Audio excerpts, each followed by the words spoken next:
Magandang umaga.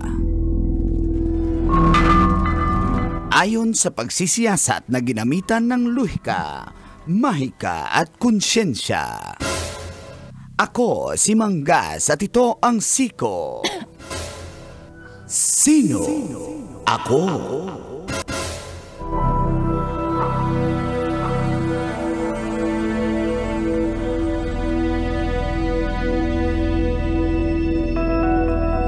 Para sa ating mga riders, kaya nyo bang magmotor at maghatid ng parcel sa ibabaw ng tubig?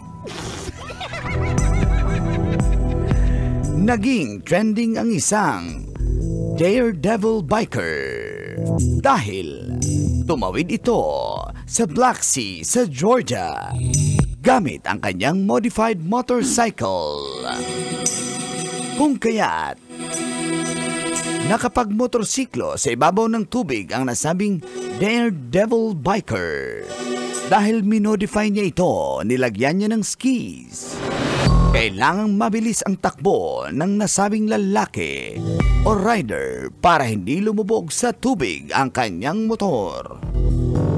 Paalala ng nasabing rider at mga eksperto, huwag niyong gayahin.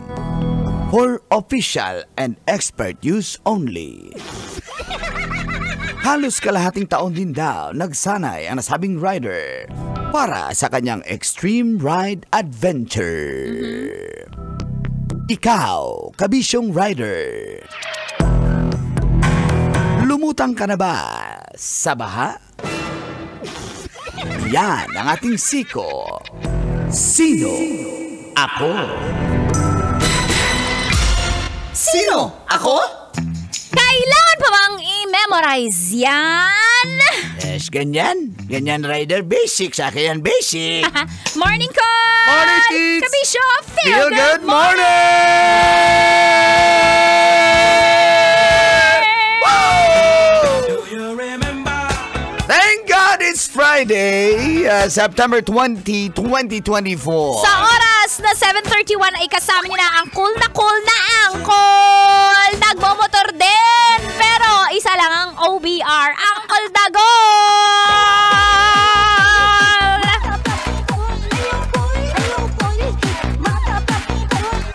Kasama pambansang tita. Dahil na bakit ka nanonood ng radyo, lalo na yung mga rider. Tanya Chinita! My Chinita, girl, my Chinita, girl. Thank you, Cole!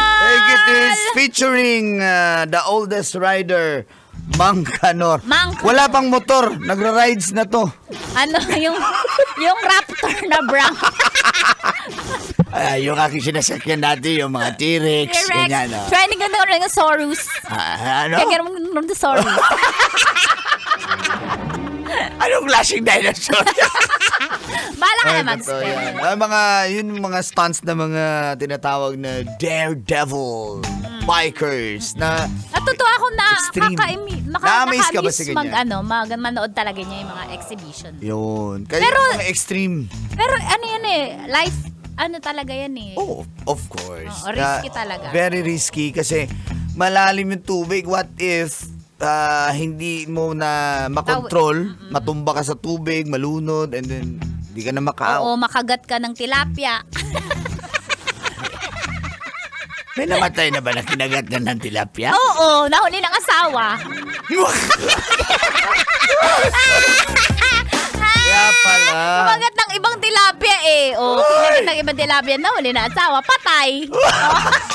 Patay tilapia.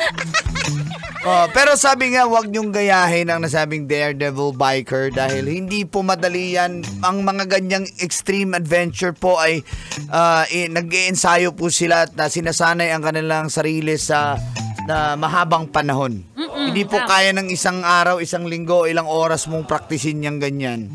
So, nagsasanay sa professional only. Professional. Kalahating taon. Bago niya na-master yun na tatawid ka sa tubig. May may ski, yung parang sa snow, tas may gulong. So para iikot, kailangan mabilis para dire-diretso yung yung yung motor mo. No? Siguro idol niya si Papa Jesus, di ba si Jesus to? Gusto mo talaga makidlatan tayo dito, ha? Hindi! Sorry, Lord. Miracle ni Lord yun eh. Nag-walk siya sa water, di ba? Oh. Parang nung una, maa-amaze ka, nga, milagro na naglakad si Jesus sa tubig. Oo, di ba? Pero ngayon, ginawa na ng paraan ng taon, nagmumotor ako sa ibabaw ng tubig. Pero ngayon, grabe effort ng tao, pero kay Jesus, effortless. Of course. Miracle yun. Bumawi na. Natakot siya, -10 sa laki. Hi, Papa Jesus. Sorry, Pa-hello Lord. sa tatay ko. Parang si Digitaso lang yan eh. Sorry, Lord. Puro sorry, Lord. Tapos ginagawa pa rin. Parang ikaw! Basic. Oh, Sorry, Lord. Pero yun na nga, I think applicable yan dito sa Pinas. Dahil baha dito. Kailangan matuto Baka tayo. pwedeng matuto ang Oo, mga tama. riders natin. Nag-aangkas, move it, Lazada. Naku, pag may kabit ng rider, nakagagawa talaga sa bahayan. Pupunta't pupunta yan sa side chick niya. Imagine mo. Pag DDRDB na naman. Pag may chicks na gagawa ng paraan, wag nga ako. Hindi na Baha nga, kailangan hindi ng nga tatawid. tactics. Baha nga, hindi pwede tumawid. Pag may Hindi ako kabit magmotor, na- magbangka. Tingnan nyo, nagagawa ng paraan. Walang baha-baha pag side chick, kikitain nyo. Grabe na talaga. Tama na. Sorry, Lord. Ayan. Kaya wag niyong gayahin, ha. Please don't try that at home or kahit saan man kasi mga ganyang Professional. stunts for professional only. Na buong akala mo, kayang magmotor sa ibabaw ng tubig. Ngayon, kaya na pala. Kaya, possible. Pwede yan dito. Lalo na baha-baha dito, Top Avenue, gaganyan ka dyan. Oo, tama. Cory. Sa lugar nyo, kung asa man, Visayas, Mindanao, bahaunon ninyong area, pwede yan. Kaya, dinrive na niya ang kanyang motor. Yung rider. Hindi, yung pasahero. Yung backride. Backride. Pumreno siya ng malakas. Yung rider, Yung backride. bumangga yung dibdib niya sa likod. Yun talagang gusto niya.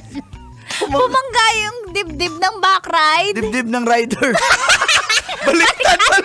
Baliktad na gano'n. Kaya pala. Kasi ang laki- nag-stunt nga eh. Nag-stunt yung ka. rider. Yung backride. Ah. Ay.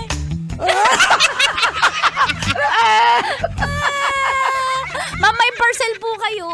Sabi nung rider. Sabi ng backride. Uy! Iba na pala nag-deliver, ha? Yung nagde-deliver yung rider? Yung backride. Uy! Sumandal na lang siya sa box. Yung Sa motor. backride. Yung motor. Ay, yung motor. Rider. Yung rider. Yung backride. Ang ganda ng helmet niya. Nung rider? Nung Papa Jesus. Gusto mo talaga magdilatan, ha? Lord, -20 na. Helmet nung backride. Backride. Talaga. Gusto talaga. Nananabla na. Huwag mo kami damay dito. Okay. Lord, thank you for sunshine. Thank you for rain. Alam mo, kung si Lord ay nabuhay katulad sa Bible, nabuhay ngayon, sigurado, syempre, sumusunod din siya sa mga protective gear ng ng mga riders, di ba? Pero hindi naman na kailangan, Lord, yun. Kasi, Lord na nga siya eh. God. Kailangan natin tayo ang sumunod. Sa Diba, batas- Makanor? Tayong mga rider. Yung backride. Baka Kasi, chicks niya yun. Yung backride? Yung rider. Uy! Oh, Uy, may mga vloggers na, Na sexy, rider? Na backride. Napitikan sa Marilaki. Yung rider. Yung backride. Ay. Sabi niya, wag. Sabi ng rider. Oo, sabi niya, wag, bawa ka. Kasi kabit niya yun eh. Yung backride? Oo. Ay, nako. Yung mga riders natin, ingat po. Lalo na ngayon, masama pa rin yung panahon natin dito sa Metro Manila. True. Dahil hinila nga ni Helen itong ating habagat, kaya mag-amping, lalo na sa weekend. Tama. Pero eto ngayon, Tits, bibigyan natin ng papremyo. Uy, Panawagan. abot pa siya. Abot pa, no? Bago po mag alas 8, ito si Uncle Boy Ladja. Uncle Boy Ladja. Asan ka na, Uncle Boy Ladja? Pasilan imong Boy Ladja ka. Uncle Boy Ladja, punta ka dito. Akbayan mo na si tita para may additional ka 500 pesos. Dalin mo lang ang sarili mo.